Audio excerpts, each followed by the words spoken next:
Bago nga kami natulog kagabi, nagsabi yung anak ko na si Mark James na yung lutuin ko daw kinabukasan na ulam namin etong adobong talong. Kaya kinabukasan naman pagising ko ay kinuha ko na kaagad etong talong. Pagkatapos hinugasan ko lang at 5 piraso na lang kasi yung talong guys. Kaya uubusin ko na lang to sa pagluto. Gusto ko sana magprito din ng talong kaso nga lang 5 piraso na nga lang. Kaya ayan, hinugasan ko na yung talong guys. Nung nahugasan ko naman, naglagay naman ako ng tubig sa kaserola kasi nga ibababad ko to sa tubig na may asin etong talong na hiniwa ko. Pagkatapos ayan, hiniwa-hiwa ko lang guys, nakatamtamang size para mabilis lang siyang maluto. At pagkatapos nung nahiwa ko na nga etong talong, naghiwa naman ako ng bawang at saka sibuyas. At nung nahiwa ko na yung bawang at saka sibuyas, nagkuha naman ako ng kawali. Pagkatapos sinalang ko na yung kawali at nilagyan ko lang ng konting mantika at pinainit ko lang. Pagkatapos nung nainit na nga yung mantika sa kawali, inilagay ko naman etong bawang. Pagkatapos sinangkotsa ko lang yung bawang, sunod ko nilagay etong sibuyas guys. Pagkatapos nung nag-translucent na yung sibuyas, nilagay ko naman etong hiniwa ko na mga talong at sinangkotsa ko lang. Pagkatapos tinakpan ko lang siya saglit hanggang magisa nga siya ng kaunti. At tinakpan ko lang siya ng 1 minuto at pagkatapos naman ng 1 minuto, ayan, tinignan ko naman siya at medyo nag-brown na nga yung mga gulay. Pagkatapos naglagay na ako dyan ng konting tuyo. Pagkatapos naglagay na rin ako ng kalahating basong tubig at tinakpan ko lang siya saglit guys hanggang lumambot na nga yung talong at lumabas lang ako saglit kasi nga guys, nakita ko to marami na ngang talbos itong kamote at gusto ko guys magkilaw ng talbos ng kamote at isasawsaw sa suka na merong sili. At ayun na nga guys, nung nakatapos na akong kumuha na itong mga talbos ng kamote ay tinignan ko naman itong talong at ayun na nga guys, naluto na nga at naluto na nga rin itong talbos ng kamote at kain po tayo. Thank you Lord sa lahat ng blessing. At nung natapos na kami nag-umagahan, hinatid ko naman itong dalawa kong anak na babae sa school nila dahil nga exam nila guys. Natapos na kasi mag-exam, eto si Yana at yung kuya niya, kaya sila na lang dalawa at sila na lang yung hinahatid ko. Half day lang kasi yung klase nila ngayon guys. Fast forward, bandang hapon naman, ako yung asawa ko na pumunta ng palengke dahil nga naubusan na kami ng bigas. At pagpunta na nga namin ng palengke guys, ay agad kami pumunta dun sa bilihan namin ng bigas. At nagtanong nga ako kung magkano na nga yung kilo ngayon sa bigas. Sobrang mahal pa rin ng kilo ng bigas guys. Nagtaka nga ako dahil nga ting-ani naman dito sa amin pero parang mas tumaas pa yung kilo ng bigas guys. Kaya kalating sako na lang yung nabili namin dahil nga dati guys ay binibili talaga namin isang sako. Kasi mas importante kasi guys yung bigas kasi yung ulam, pwede ka naman mag-ulam kahit toyo or kahit noodles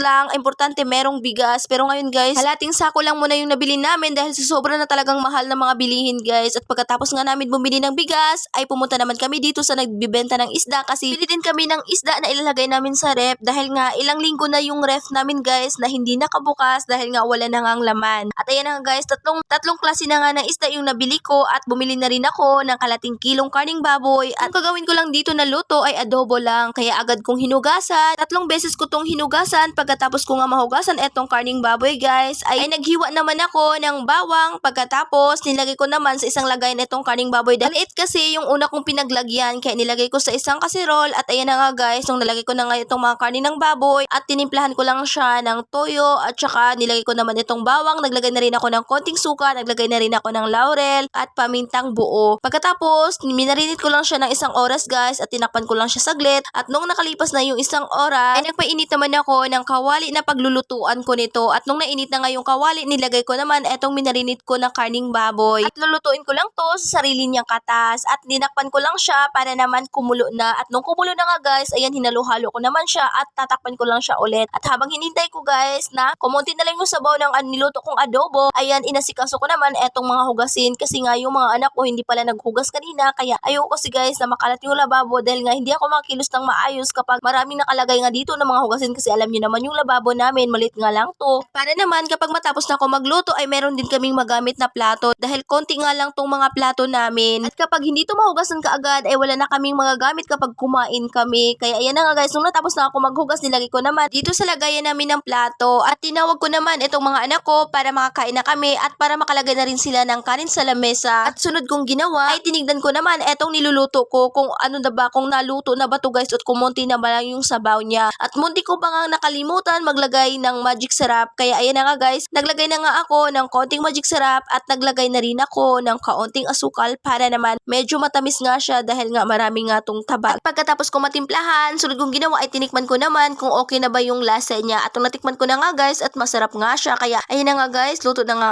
aking adobo. Kaya kain po tayo guys. At yan lang muna for today's video. Maraming salamat po sa inyong panonood. God bless. At sana hindi kayo magsawa sa aking video at at sana follow nyo rin ako. Maraming salamat!